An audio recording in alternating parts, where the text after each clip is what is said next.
that basal metabolism is nothing but the fasting metabolism, but there are certain prerequisite conditions to measure the basal metabolism or fasting metabolism. What are that prerequisite conditions? That animal must be in resting conditions. They should attain the post-absorptive states. They should be in the thermoneutral zone. So all these conditions is very, very difficult to maintain in case of animal species. For human being, all these prerequisite conditions, like that is resting condition,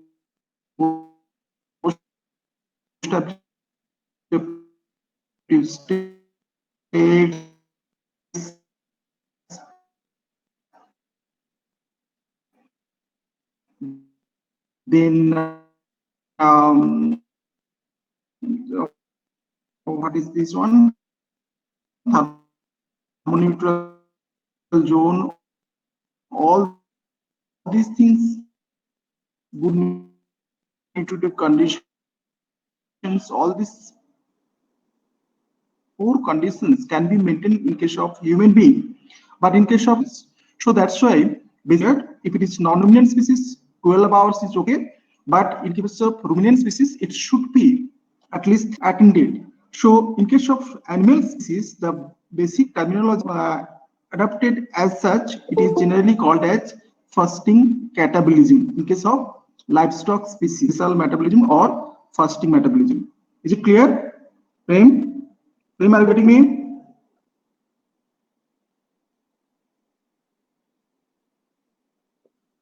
So what I've told, that the prerequisite conditions which is required to measure the basal metabolism cannot be applied as in livestock species.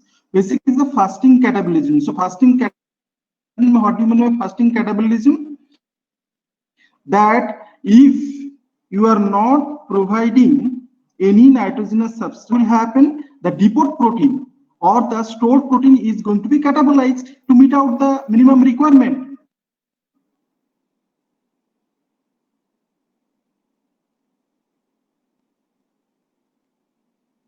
Is it not? So that's why it is termed as fasting catabolism. It is also applicable for these things. What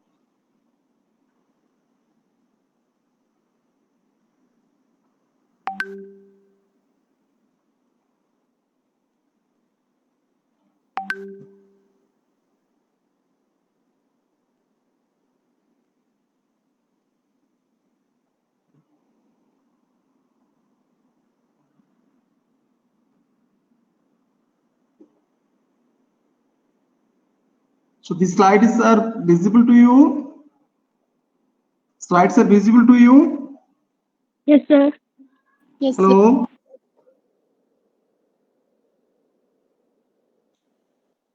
It's visible. Na? Last class we have stopped up to this point. Am I right?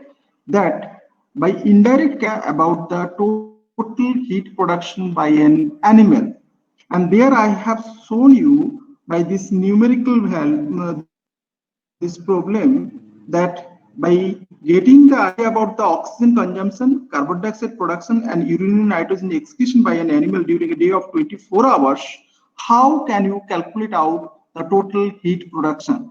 Heat production, basically, it is the energy expenditure. That means that much quantity of energy must be supplied through the diet in order to maintain its body weight as well as to maintain the vital body functions. So that's why indirect calorimetry is also a alternative method to measure out the heat productions at basal level.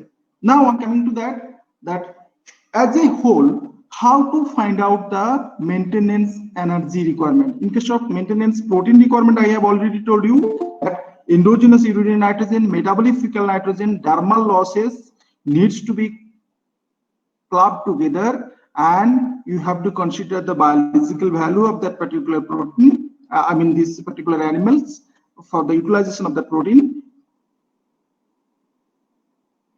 So there you will get that right now, the heat productions or fasting metabolism, how to calculate it out. So in order to get get the energy requirement from maintenance, what we have to do, first of all, you have to take that fasting metabolism, plus you have to add some more quantity of energy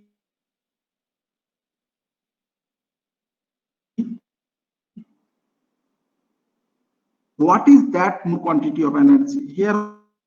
What is written over here? Excuse me, sir. The fasting metabolism is only a portion of the energy Excuse me, sir. required for maintenance, since it is only the energy required for the fasting animal in a comfortable temperature and without any voluntary activity. But when we are talking about metabolism will not work, because here this basal heat production or fasting metabolism does not include this. Yes, yes, please tell. Yes, I can hear you. Please tell. Sir, your voice is not clear. Like it's breaking. Benjia. Sir, your voice it's not clear. Fasting metabolism is a portion of the energy required for maintenance. It is not the total quantity of energy required for maintenance, because in the fasting metabolism I told you that animals should be fasted, it should be in comfortable temperature, there should not be any voluntary activity. So that much quantity of energy is not the actual energy required for maintenance purpose. So what is not there in the fasting metabolism? If the animal needs some energy for the consumption and digestion of the food, definitely you have to offer some food to that animal or feed to that animal. So for the consumption and digestion of the food also, the animal has to spend some quantity of energy.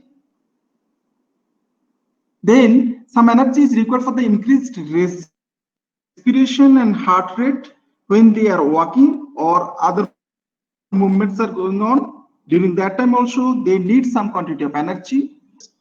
There also some quantity of energy is required to maintain the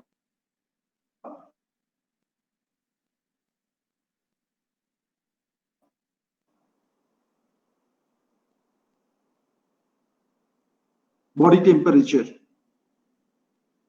constant. So that way, these particular three things are not incorporated in the basal heat productions or fasting metabolism. So that's why these three parts, which is very much required to maintain its vital body functions of the body, that amount of energy increment, this particular terminology you should remember, activity increment. So in order to find out the energy, you have to add this fasting metabolism plus activity increment.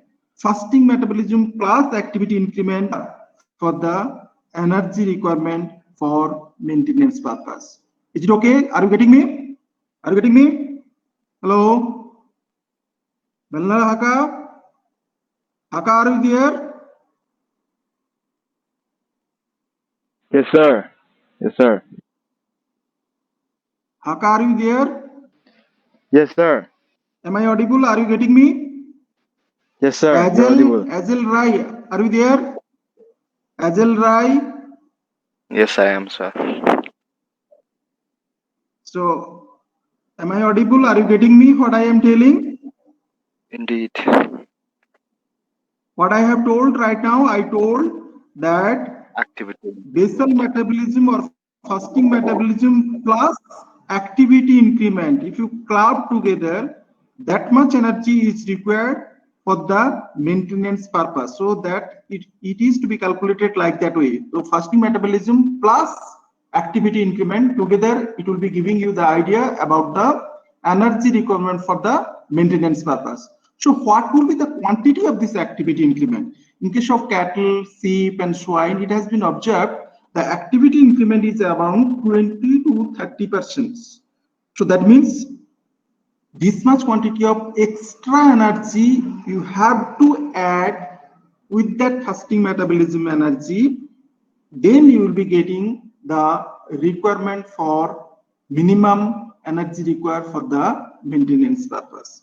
So that way you have to calculate out the energy requirement for the maintenance purpose. With this, I can say that we have right now completed the two part, that is the energy requirement and protein requirement for the this protein requirement I have already told you. Then energy requirement for the maintenance already told you. Then another thing is that this energy requirements, whether it can be estimated with the help of feeding trials or not. Yes, if you are getting the fasting metabolism and if you are adding that maintenance, this activity requirement or activity increment, you are getting that maintenance energy requirement. But another way to find out the energy requirement is the feeding trial. In the feeding trial, you have to offer the feed and you'll be getting some idea about the feed consumptions. But whenever you are going to express the energy requirement by an animal, do you know what are the different way to express the energy requirement? You can express the energy requirement in terms of total digestible nutrient, TDN, or you can express the energy requirement in terms of digestible energy, in terms of metabolizable energy, in terms of net energy. So all these value, I mean total digestible nutrient, DE, ME, NE, how to find out that particular value? For that, you have to conduct the digestion trial in a metabolic cage. So what is this digestion trial and how to find out the digestibility coefficient of different nutrients? In the last practical class, I think Dr. Rajat has already shown you the calculation part. So here the things are like that. Here this is the metabolic cage. In this metabolic cage, here you have to put that particular animal for which you want to know the digestibility coefficient of different foods. So like that way, there are metabolic cages. Here there is a provision for fooding and watering also. And here there are provision for collection of the fecal materials as well as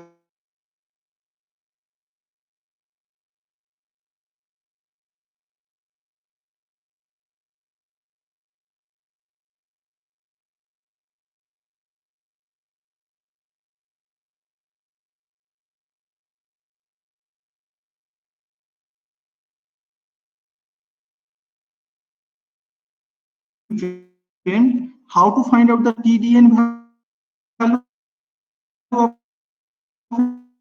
percentage of digestible crude protein plus percentage of digestible crude fat into 2.25 plus percentage of digestible carbohydrate. That carbohydrate may be again having two part. One is the digestible crude fiber plus percentage of digestible nitrogen free extract. So all these value, if you are adding up, you will be getting the value of total digestible nutrient. And in order to find out that thing, definitely you have to conduct this digestion trial here in this particular metabolic cage. And as you know, this is for the maintenance requirement for the energy. So in the digestion trial or feeding trial, what you have to do, you have to keep it in mind that weight should remain constant over an extended period. Then only you can tell these things. It is the amount of energy required for the maintenance. That means weight of that particular body weight of that animal should remain constant. But if you find that there are some gain or loss in the body weight, in that case correction needs to be done accordingly. So if there is a body weight gain, in that case pound of body weight gain multiplied by 3.53, that is the total quantity of TDN required for the gain. That correction has to be done. If there is a loss in body weight, so pound loss, the measurement is in pounds of loss in body weight multiplied by 2.73, you'll be getting the TDN equivalent to the loss of that particular body weight. So that means by feeding trial and subsequently by digestion trial, you will be able to know the energy requirement for maintenance purpose. But only thing is that you have to find out that the body weight of the animal should remain same over an extended period. So this is about the maintenance energy requirement by feeding trough. Now I'll be going for another aspect, that is the growth or protein and energy requirement for the growth. So far in last two class we have discussed about the maintenance energy and protein requirement by different way. Now if the animal is in productive stage, productive stage means it may be waiting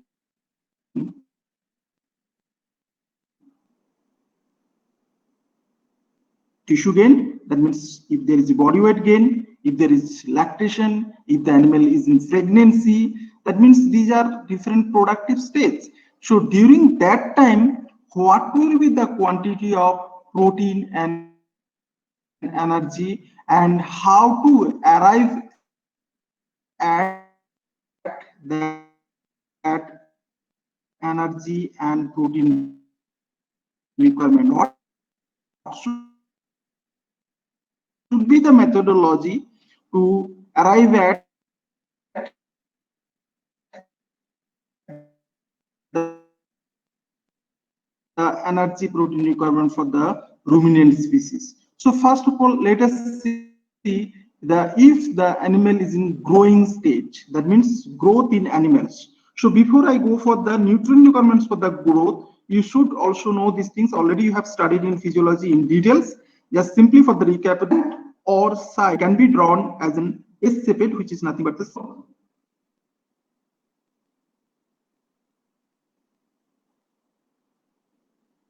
Yes.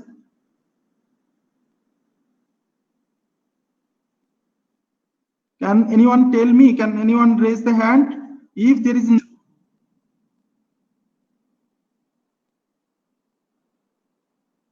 Any one of you? Prem. Sir, we didn't hear the question. What is the terminology used for number of cell, increase in number of cell? Hello?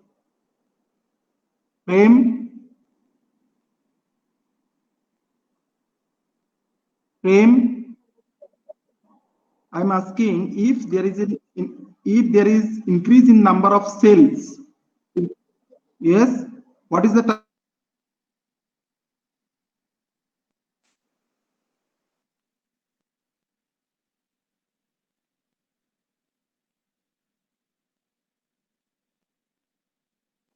Is it not?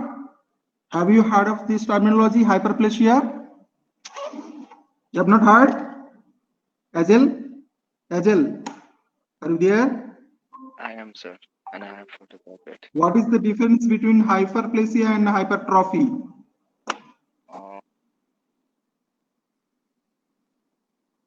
Hyperplasia and hypertrophy.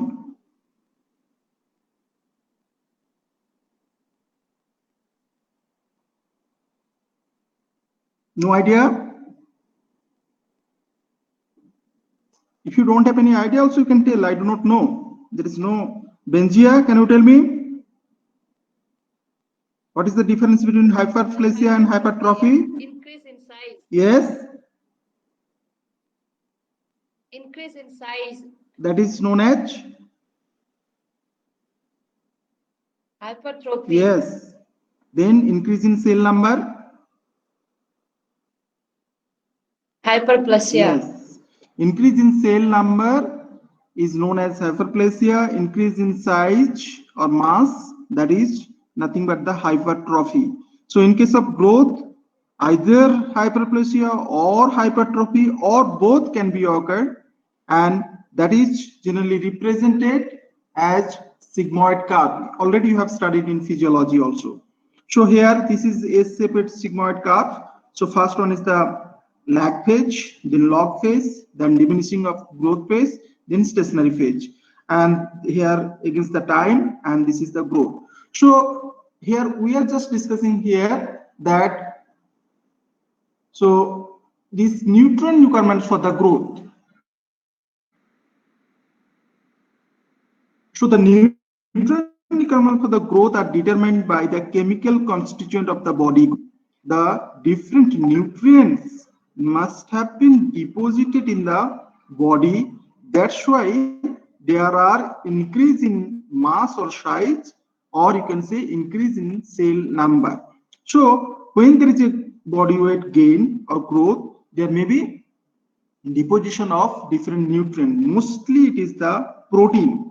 You know, in case of growing animal in younger age, it is the protein which is deposited, but when the animal matures, during that time the deposition of protein will be at decreasing rate and the fat deposition will be in the increasing rate. So in order to find out how much quantity of nutrients to be supplied through the diet, you must analyze the body weight gain, or what is the amount of body weight gain, and what is the composition of that particular body tissue gain. That means, you know, most of the cases it has been observed that in case of animal body as well as in human body, the energy is derived mostly from the protein and fat oxidations, because in our body there is very less quantity of carbohydrate in our body. You do know that hardly 1%, less than 1% in our body composition is of carbohydrate in nature. Rest of the things, that is mostly the protein and lipid, which actually provides the energy. So in order to find out the nutrient requirement for the growth, you have to find out what is the quantity of protein in the body, what is the quantity of fat in the body, and what is the quantity of carbohydrate. I told you mostly the carbohydrate which is present in the body or which is stored in the body, it is in the form of glycogen. So by comparative scatter techniques, you will be able to know that what is the quantity of protein, fat, and carbohydrate deposition over a period of time. So from there, you will be able to know that how much energy is stored in the form of the tissue gain, and you have to add that much quantity of energy maintenance requirement in order to find out the nutrient requirement for growth. Now next is estimation of energy requirement for the growth. As I have told, first of all, definitely you have to find out that what is the energy requirement for the maintenance. It is applicable for all the animals. First, you know the basal metabolism, then you add that activity factors or activity increment. So both will be the maintenance requirement. Along with that maintenance requirement, growth tissue formed is the estimate. You have to add the growth tissue form. That means in order to find out the energy requirement for the growth, you have to have basal metabolism energy requirement for the activity increment. Both will be the maintenance requirement plus additional energy required for the growth of the tissue.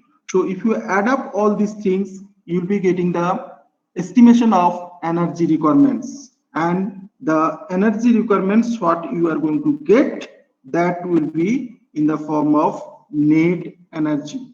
I told you in the classes also when I was talking about that unit 1 about the energy partitioning in livestock. I told you that net energy, it is the actually useful energy for the livestock. After that, there will be no losses of energy.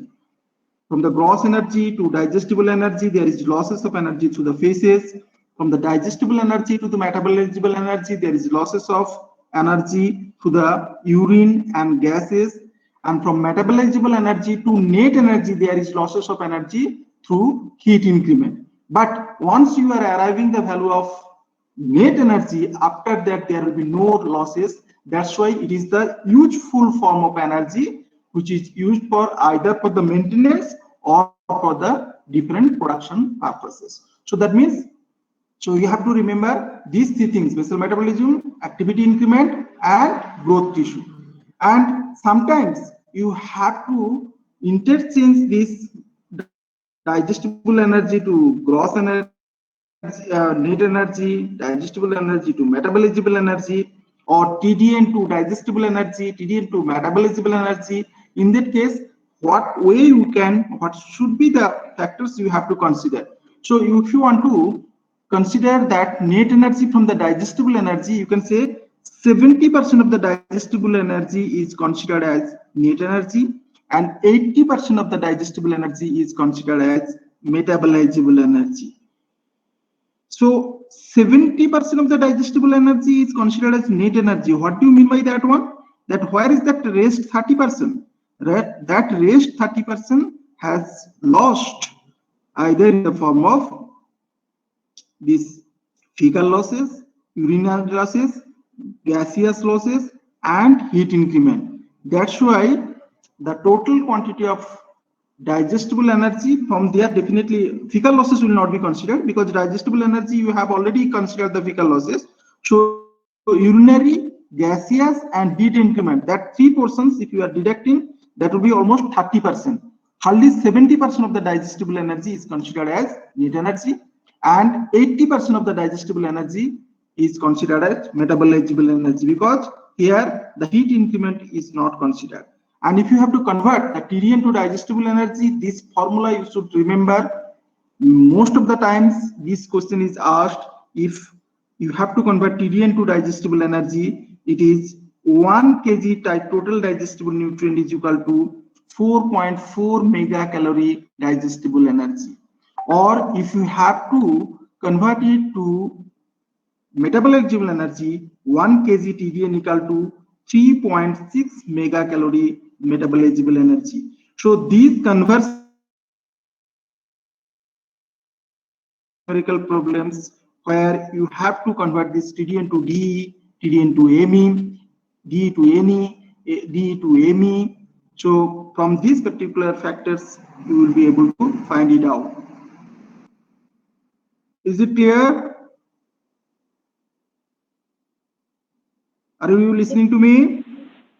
Is it clear? Sir. Okay. Now I'm going to the next part, that is the estimation of protein requirement for growth. So up to this part, I told you that how to find out the energy requirement for the growth. Now protein requirement for the growth. Again, when I was talking about the protein requirement for the growth, we have discussed the three methods. One is the factorial methods. Second one is the nitrogen balance studies. Third one is the feeding trial. It is also applicable for the protein requirement for growth purpose also. But here some of the important things which have already been taught to you. These things you have to keep in mind, that young calves require relatively larger proportion of the protein for the rapid growth. Definitely, most of the protein deposition will be taking place during that early phase. Then as the animal grow older, the amount of protein requirement is proportionately lower. And this is primarily due to the growth in the beginning of the life being protein in nature, followed by the growth of the tissue of less protein and more fat. That means at later stages when the animal is already mature one, so definitely protein deposition will be less, there will be more fat deposition. These are the important point. Then after getting that one, what you have to do, you have to follow some methodology in order to find out the protein requirement. So first method, I told you factorial method is the most widely used method for getting the energy and protein requirement for maintenance as well as different production purposes. It may be for lactation, it may be for the reproductions also. So here the amount of protein required for maintenance is determined first. Protein requirement, how to find out for maintenance, already it is discussed. Along with that, what you have to do, you have to add the amount of protein required for the growth. That means how much nitrogen is added during that particular period, you have to convert it into the protein. So if you are adding the maintenance requirement plus that extra protein which is deposited in the body, so if you are adding it, you will be getting the quantity of protein required for the growth purpose. And this is by the factorial method. And nitrogen balance studies, here in nitrogen balance studies as well as based on the feeding trial, in both the cases, what you have to do, you have to take two group of animals, and there you have to provide the feed which will be having different quantity of protein in the diet. And from there you have to find out the quantity of minimum protein which will provide the maximum retention in terms of nitrogen balance. That if there is positive nitrogen balance in minimum protein intake, that quantity is considered as the protein requirement for the growth, and that is generally found by nitrogen balance studies. And here I told you that two groups should be fed isocaloric rations. What do you mean by isocaloric rations? Both the diet should have different protein content, but the energy content must be same. Then only you will be able to know what is the protein requirement in order to have the maximum retention of the protein. So by these three methods, factorial method, nitrogen balance studies, and feeding trial method, one can estimate the protein requirement for growth. Now next is reproductions, nutrient requirement for the reproductions. This is also productive performance by an animal. So here also you should know that what are the ways or means by which you will be able to calculate out the energy and protein requirement for the animals for their reproductive performance. So before I go for that, the nutrient requirement for the reproductions, you should have some of the basic idea that this nutrition plays a very important role in giving the better reproductive performance of that animal. The plane of nutrition in young animal affect the age at which they reach the puberty. If there is a poor nutrition or poor feeding management, which is having very inferior quality of this food, in that case, what will happen? There will be reduce the production of the ova as well as spermatozoa. So the female either fails to conceive or they may produce fewer offspring than the normal. So this is the effect of poor nutrition. And if you find out the reproductive cycle of an animal, there are three different phases here. One is the first phase. First phase is that comprises the production of the ova and spermatozoa by the male and this female and male. And nutrient requirement of these processes in mammal are very small. That means for the production of the ova and spermatozoa, animal does not need excess quantity of protein and energy. Or from this example, you will be able to understand. Suppose you are considering a boar which is producing, or almost you can say, in each ejaculate there will be around 150 to 250 ml of semen they are going to ejaculate. And for that, how much quantity of energy required? That is hardly 0.4 megajoule ME per ejaculation of this much 150 to 250 ml of semen. And this, if you consider, compare it with the metabolism and energy requirement for maintenance, it is hardly 2% of the maintenance energy requirement.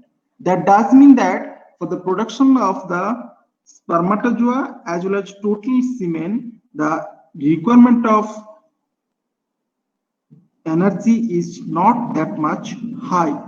So this is for the first phase. Second phase is that is the stage of pregnancy or cycle in pregnancy. In pregnancy, nutrient requirement for the growth of the fetuses are also very less. If you consider for a ewe, one ewe that is a litter bearing animals, you may have the twin lambs. At the time of birth, if the twin lambs having the body weight around 7 kg, and if you find out the protein content in that particular two lamb, it will be hardly 1.4 kg proteins are going to be deposited in that two newborn lambs. And that particular 1.4 kg protein have been deposited during the whole gestation period, that is around 147 days. So total quantity of protein deposited in two lambs is 1.4 kg, that too during the period of 147 days of gestation. That does indicate it is almost 10 gram per day is the protein depositions. So that for the growth of the fetus, the protein requirement is very less as compared to the growth of the animal. If you consider an animal having 300 gram body weight gain every day, you'll be finding that almost 50 gram protein is deposited in that body. But you see, over a period of 147 here for 2 animals or 2 newborn lambs, you are finding hardly 1.4 kg. That means during the growth of the fetus, the requirement is not that much high, but that much quantity must be supplied to the diet in order to find out a healthy newborn animals. And third important phase of this reproductive cycle is that lactations. Just after parturition, what will happen? That animal will be in lactating stage, and during that time you will be finding there will be maximum nutrient requirement. And even in the third phase, when the animal is in lactating stage, particularly for cattle I am talking, after 2 to 3 months, again you have to wait that animal for the next pregnancy. So during that time also, you have to take care about that nutrient requirement also. So if you can summarize that thing, you can say these things. In case of female mammal, the quantity of nutrients required in excess of those needed for the maintenance. So for this pregnancy, for this lactations, for the productions of ova and spermatozoa, these nutrients will be over and above the maintenance requirement. That's why those needed for the maintenance are small for the production of spermatozoa and ova. That is for the first phase. In the second phase, it will be for the moderate. That is for the moderate for the pregnancy, and the nutrients will be required at highest quantity when the animal is in third phase. That is the lactation phase. That's why large for the lactations. So these are the different nutrient requirement at different reproductive cycle stages or phases of reproductive cycle. Then another important thing is that animals given a sub-maintenance rations, what will be the effect on the fertility? So automatically you will find there will be reduction in the fertility. You know, in case of male, if you are giving sub-maintenance rations, that means if you are not providing the maintenance requirement also, what you will be finding in case of male, the production of the spermatozoa may be normal. You may find that sometimes spermatozoa quantity may be little bit less or normal, but what you will find there will be smaller output of accessory secretions. In case of female, what will happen if you are going for the underfeeding for prolonged time? There may be cessation of the ovarian functions also. Here some examples are given over here. A bull kept on a starvation rations, losing body weight around 0.9 kg, 900 gram per day. At the end of 14 weeks, what you will find? They will be capable of producing semen containing normal spermatozoa. Here you see spermatozoa number is normal. The production of the fructose and citric acid in the accessory secretions are going to be reduced. That semen again it is of no use in spite of having the normal spermatozoa. So that is the effect of starvation or underfeeding to the animals. That is the effect of nutrition. That means at underfeeding level. Even sometimes it may happen if you are thinking that I may provide maximum quantity of nutrient during that particular pregnancy stage, or when the animal is in growing stage or just about to breed. In that case, what will happen? Again, there may be some adverse effect on the reproductive performance of the animal. It has been observed that overfed sows may continue to produce ova while failing to show signs of the estrus. You know, to show the signs of the estrus, one very important hormones is responsible for that one. That is the estrogen. If there is a overfed sows due to overfeeding, in that case, what will happen? That stress symptoms may not be shown by that animal, because it may happen that estrogens may be absorbed in the fat depots and it may not show the proper functions in order to find show the symptoms of the stress. So these are the very important aspects of the nutritional effect on reproductions. Next is that this particular terminology already you have studied in LPM also, and nutrition also. I think it is already taught to you. That is the flushing. Flushing, it is one sort of nutritional management to have better reproductive ability of an animal. So, you know, a low plane of nutrition may reduce the secretion of gonadotrophic hormones. Ultimately, what will happen? It will affect the fertility. In case of sheep, it has been observed there are some gap between the weaning of the lambs and the remating for the next phase. If there are low plane of nutrition, what is going to be there? In that case, what will happen? That it may affect the ovulation rate. But during that period, if you are providing better nutrition, in that case, you can observe better ovulations or multiple ovulations. If multiple ovulations are there, in that case, you can expect better performance, reproductive performance in terms of the litters. Here, this particular effect is utilized in the practice which is known as flushing, in which the ewes are transferred from the maintenance level of feeding to the higher level for 4 to 6 weeks, but you can start that excess feeding at least 2 to 3 weeks before the start of the breeding season. And as I have told, if there is a better feeding during that time, in that case, there are expectation of multiple ovulations, and ultimately you will find that lambing percentage or number of lamb to be produced, it is going to be increased by 10 to 20%. So this is the flushing and effect of flushing on the reproductive performance of the ewes. And this practice can also be done in case of sow or gilt also.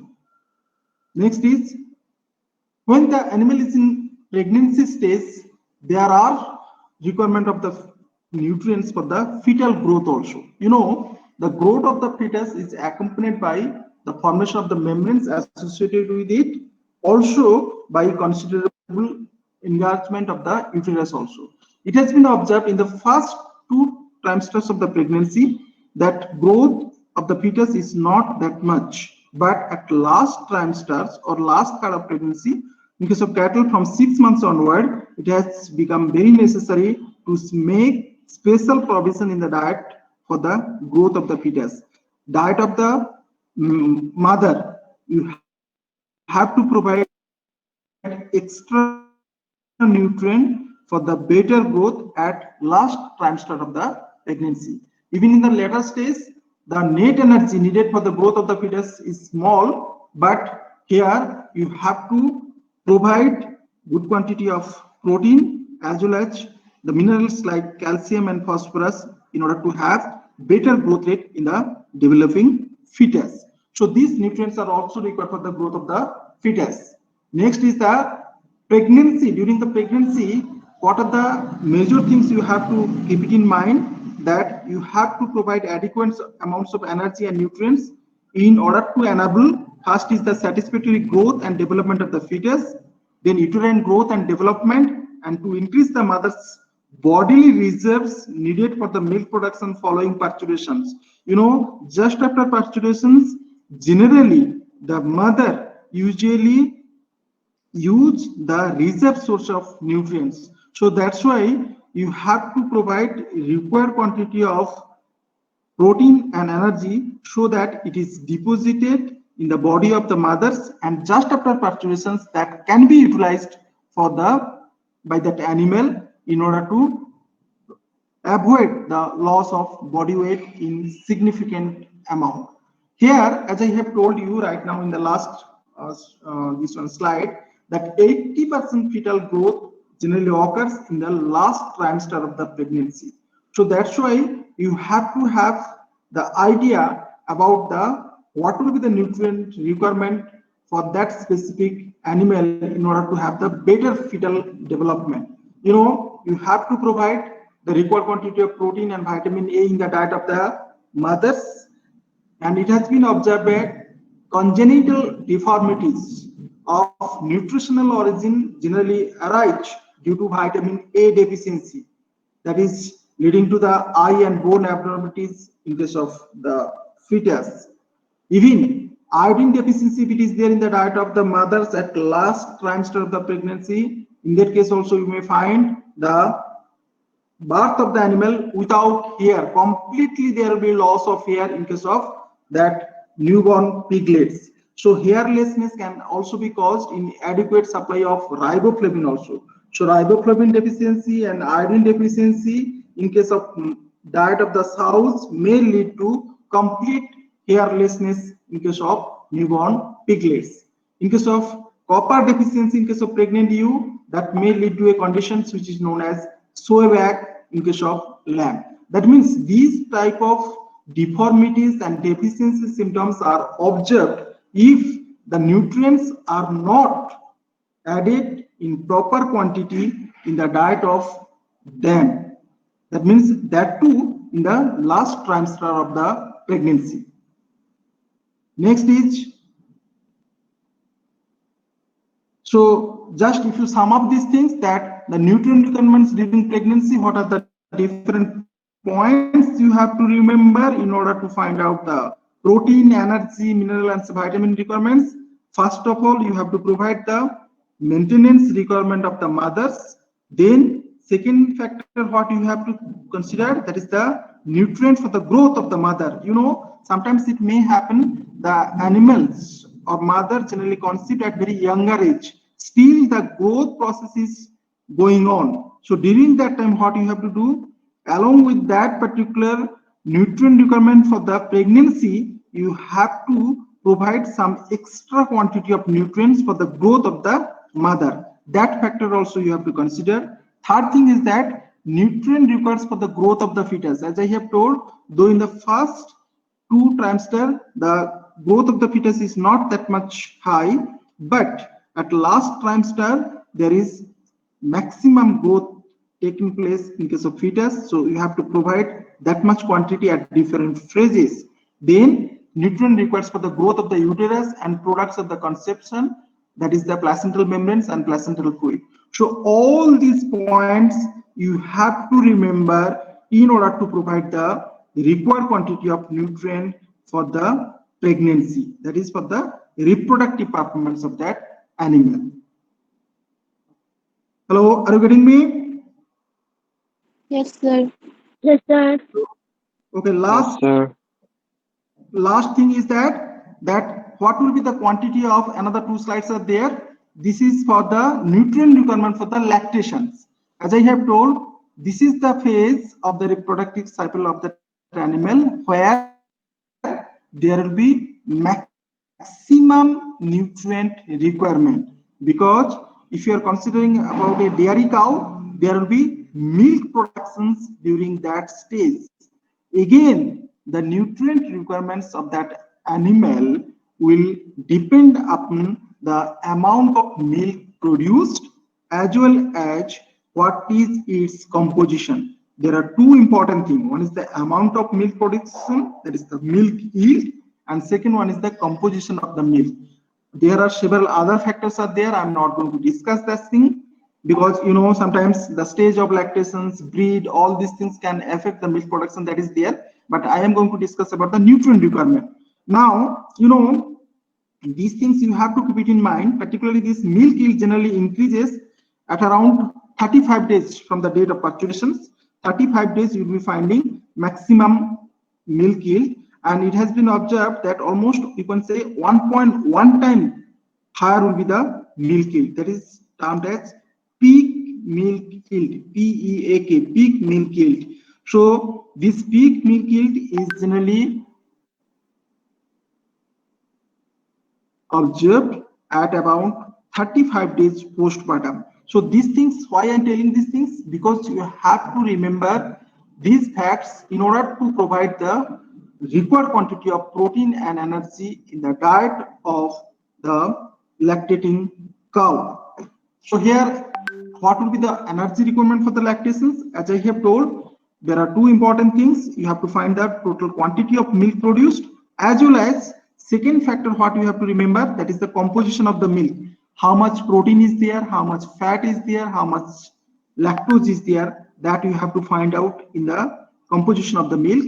And third thing is that efficiency of conversion of the dietary energy to the milk energy. These three important points needs to be remembered in order to calculate out the energy requirement for lactation. First one is the milk yield, that is the quantity. Second one is the composition of the milk, and third one is that how much of that dietary energy can be converted to milk energy. You should not think that whatever quantity you are providing through the diet, it is going to be utilized for the milk energy.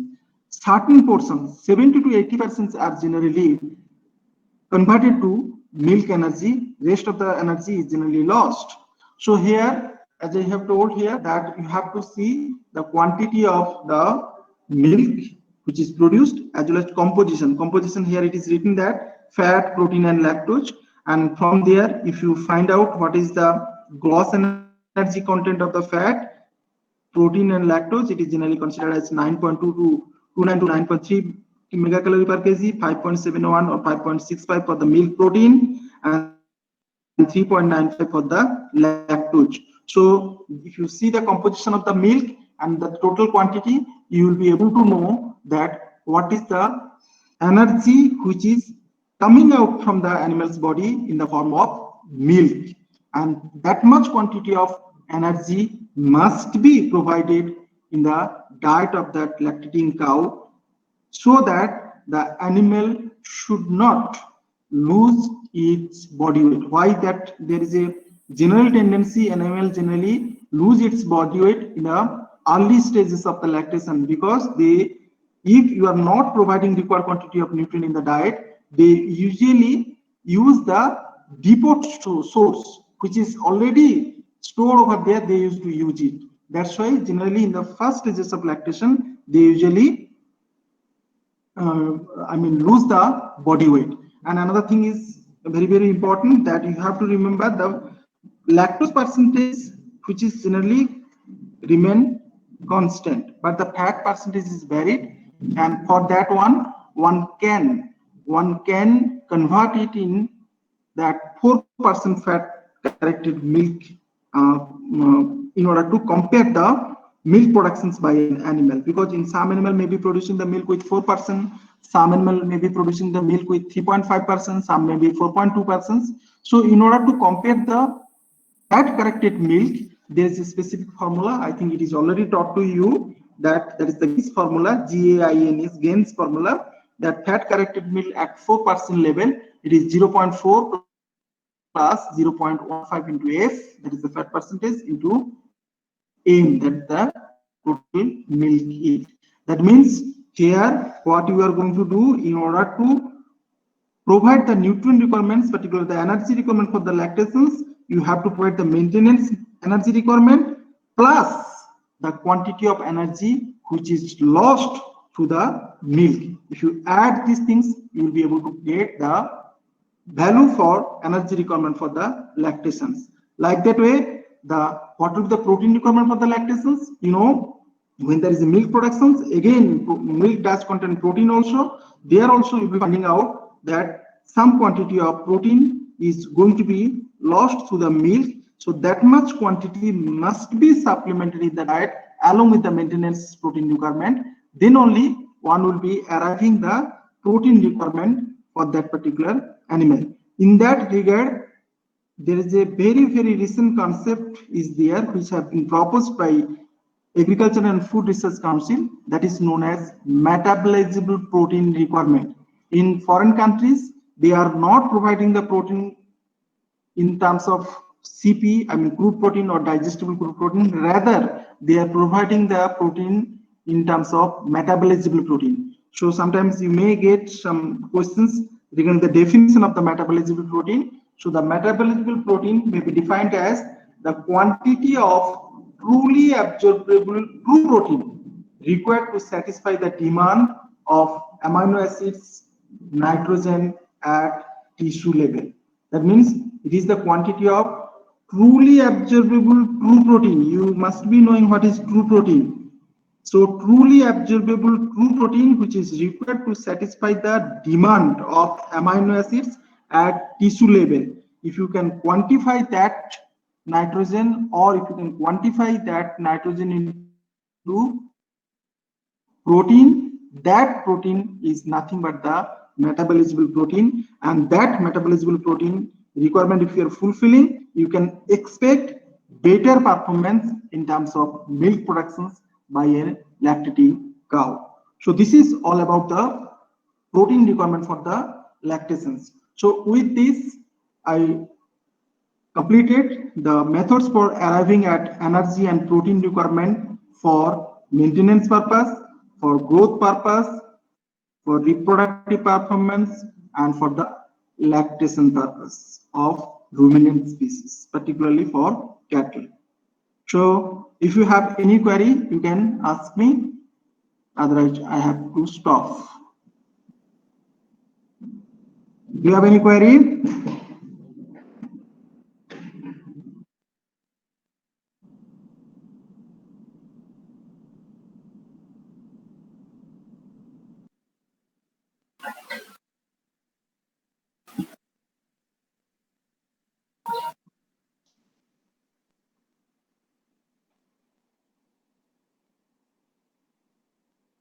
Yes? Prem, you are telling something? Prem? Yeah, I'll share it. I'll share it. Other than that, whether you could get the things what I have discussed in last 3 class.